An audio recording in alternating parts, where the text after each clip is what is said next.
Bonsoir à tous, soyez les bienvenus dans Euronews Soir. Voici tout de suite les titres de ce vendredi.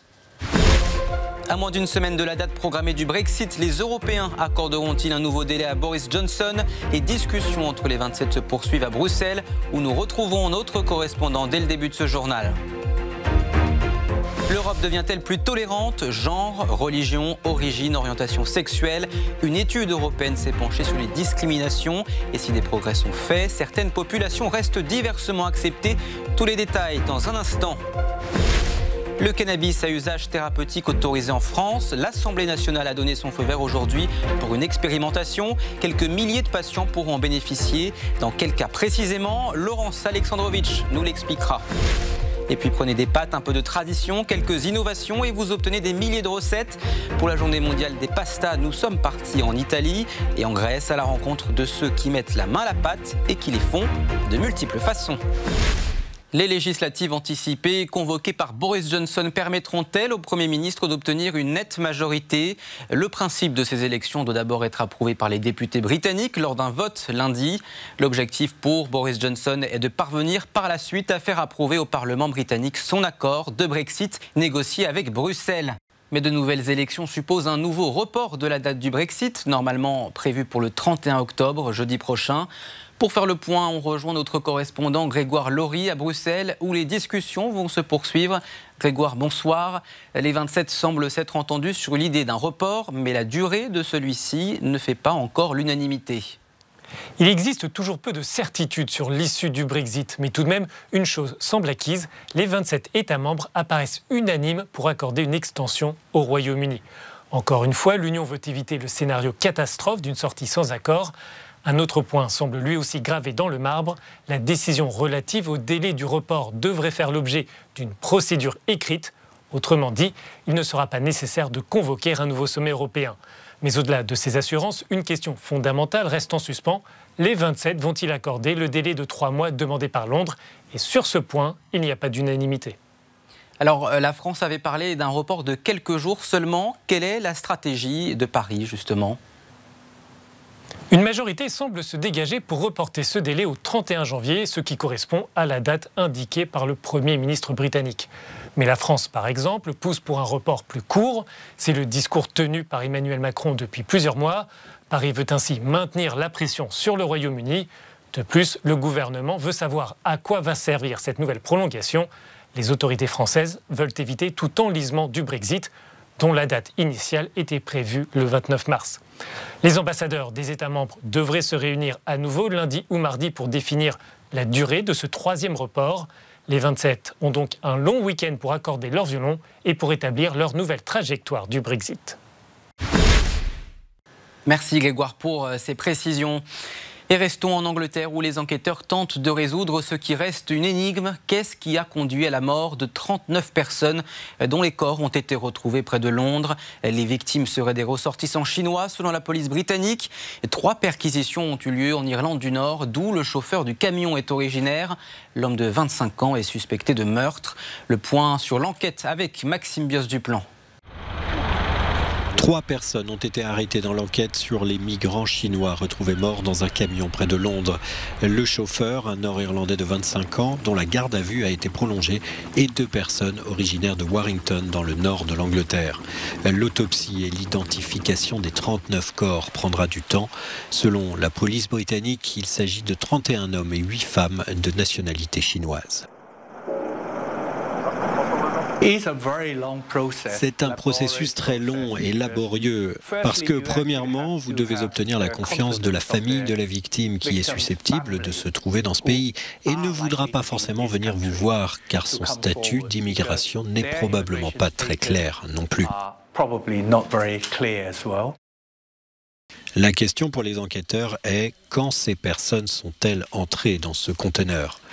Tout comme en 2000, quand 58 Chinois avaient été retrouvés morts dans un camion, le conteneur transportant ces clandestins est parti de Zeebrugge en Belgique pour rejoindre l'Angleterre via la ville de Purfleet. Dans le reste de l'actualité, en Irak, le mouvement de contestation contre le régime de Bagdad se poursuit.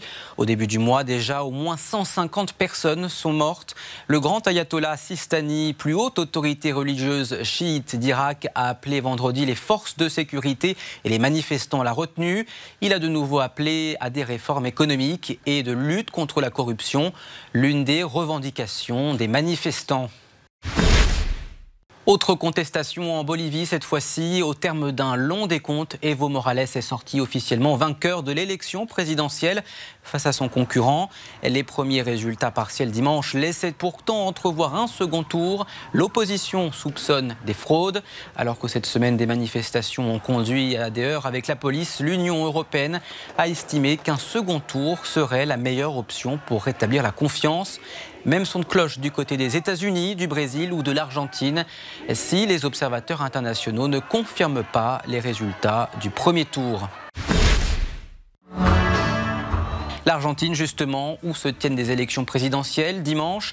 Les péronistes pourraient bien revenir au pouvoir face au libéral Mauricio Macri, qui dirige le pays depuis 2015. Alberto Fernandez, proche de l'ex-présidente péroniste Cristina Kirchner, englué dans des affaires de corruption, est donné favori. L'Argentine qui reste marquée par un taux de pauvreté et un niveau d'inflation qui atteignent des niveaux alarmants.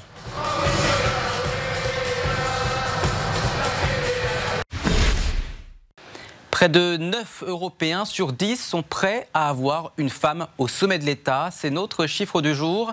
Une étude européenne s'est penchée sur les discriminations basées sur le genre, l'origine, la religion ou encore l'orientation sexuelle.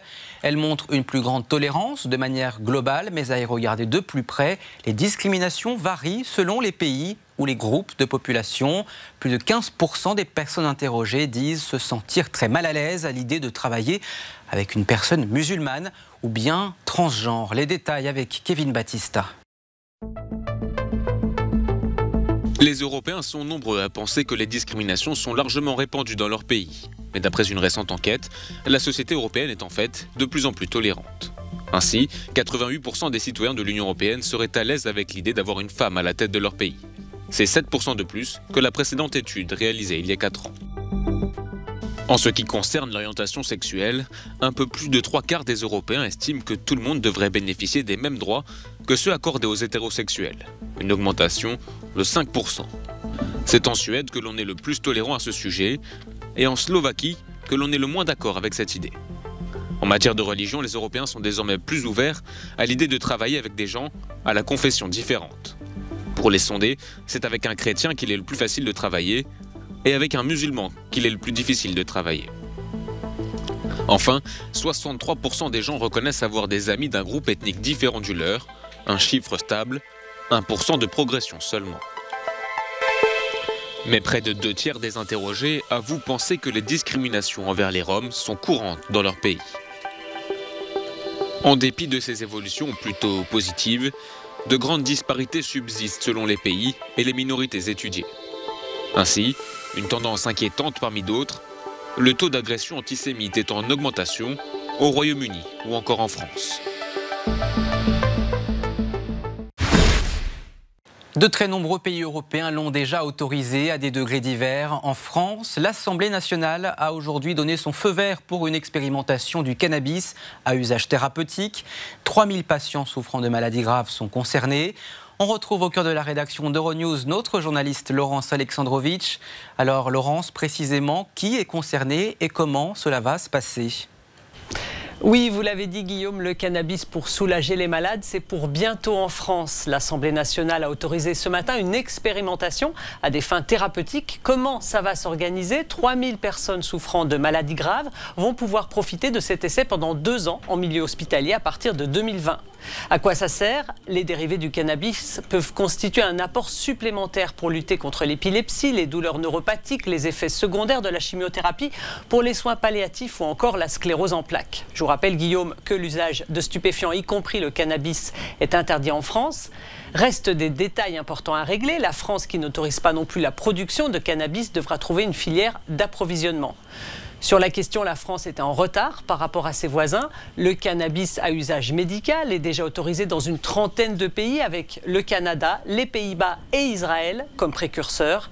Quant aux pays de l'Union européenne, 21 des 28 pays l'autorisent à différents niveaux. Merci beaucoup Laurence pour toutes ces précisions. Et comme chaque soir désormais, nous vous proposons un tour d'horizon des sujets traités par les autres éditions linguistiques d'Euronews et nous vous les proposons en partie en version originale. Un altro venerdì nero per I trasporti. On commence avec cette grève de 24 heures lancée par les syndicats du transport aérien aujourd'hui en Italie et qui a fortement perturbé le trafic. Comme nous le relatent nos confrères italiens, la compagnie aérienne Alitalia a annoncé l'annulation de plus de 200 vols et d'autres compagnies comme EasyJet ont prévenu que plusieurs vols pourraient être retardés ou annulés.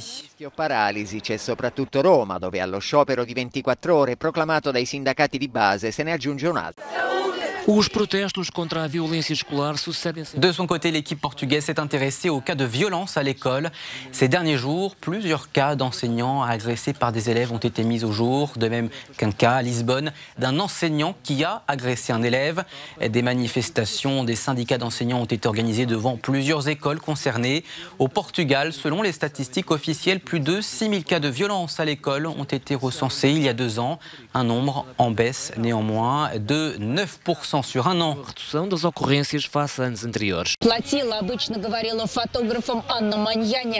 Elles ont plus de 50 voire 60 ans, elles sont parfois à la retraite, mais elles sont des modèles très recherchés par des marques de prêt-à-porter qui visent tous les publics dans leur campagne de publicité. L'équipe russe d'Euronews est partie à la rencontre d'une agence qui compte une 50aine de modèles dont la plupart sont âgés de plus de 50 ans. À l'heure d'Instagram, ces femmes nous rappellent qu'il n'y a pas d'âge pour être belle.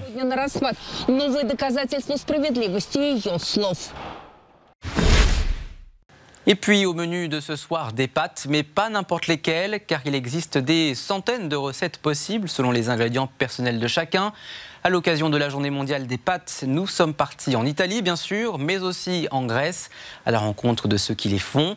Il y en a à toutes les sauces et ce soir, c'est servi par Nathan Joubiou.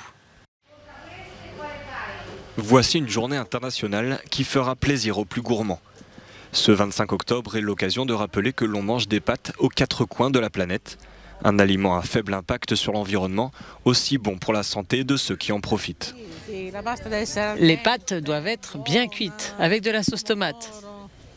Elles vous ramènent à la vie et vous apportent de la joie. Alessandro Giovanetti en a fait son métier. Son entreprise familiale fabrique depuis le début du XXe siècle une grande variété de pâtes, dont une large gamme de produits régionaux. Nous aimons cuisiner et mélanger les ingrédients pour découvrir de nouvelles combinaisons, de nouvelles farines, différents types d'œufs. Nous sommes tout simplement amoureux de ce produit.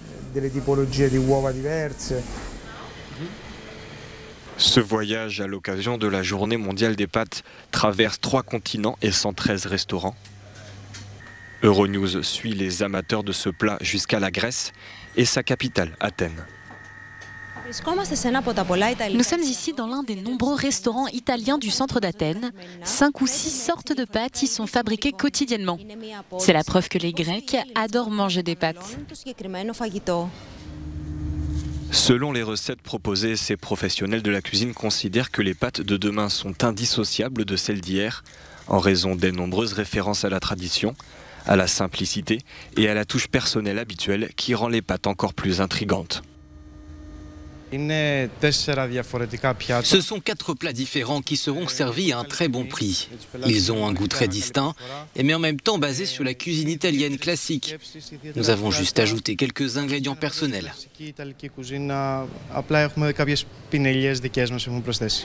Cette journée est célébrée depuis 1995, mais les gourmets n'en sont toujours pas rassasiés. Et puis partons à présent en Australie. Il y a quelques heures, sur le célèbre site d'Uluru, le soleil s'est couché. Les derniers touristes sont revenus de leur ascension avant que l'accès ne leur soit interdit pour de bon. Les aborigènes ont en effet décidé de protéger ce lieu sacré qu'ils vénèrent depuis des dizaines de milliers d'années. Regardez. C'était une véritable ruée vers le rocher rouge australien. Des centaines de touristes du monde entier sont venus au cœur du désert pour escalader une dernière fois le mont Uluru. Depuis ce vendredi, ce lieu touristique est désormais fermé au public. Sur la demande de ses propriétaires, les aborigènes Anangu, une mesure a été prise interdisant de manière permanente l'ascension de la célèbre formation rocheuse. Une ultime ascension qui avait pourtant été compromise par de mauvaises conditions météorologiques. Je suis contente que l'on ait fait tout ce voyage pour monter sur ce rocher. Ça va être génial. Oui, j'ai hâte. Ce lieu sacré est vénéré par les aborigènes Anangu depuis des dizaines de milliers d'années. Il était donc important pour eux de le fermer aux visiteurs. C'est assez émouvant. Avoir des ancêtres qui ont fait ce long voyage pour fermer l'ascension. Maintenant, ils ne sont plus là, mais nous continuons de porter leur héritage. Donc il y a un peu de tristesse, mais aussi beaucoup de bonheur de savoir que l'ascension sera fermée pour respecter le souhait des Anangu. Si l'ascension est désormais fermée, les touristes pourront toujours visiter le parc national d'Uluru Katachuta. Pour beaucoup, ce site reste un incontournable en Australie.